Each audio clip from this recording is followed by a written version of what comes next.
To succeed in innovation, you need to combine and balance three qualities: creativity, discipline, and courage.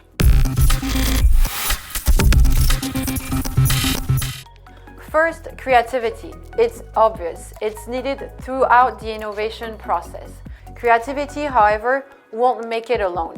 You also need discipline, and nobody talks about it.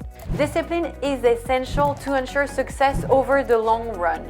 By discipline, we mean that you can tolerate failure, but should not tolerate incompetence.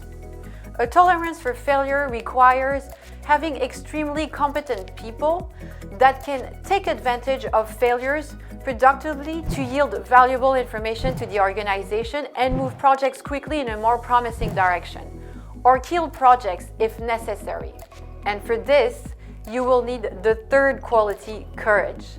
It takes time to face new markets, to adapt to new and more restrictive regulations, to compete with sometimes unexpected competitors, and to adapt to cultural differences that can be surprising. Courage is not the absence of fear, but on the contrary, the ability to move through it inventively. And you, do you foster creativity, discipline, and courage in your organization?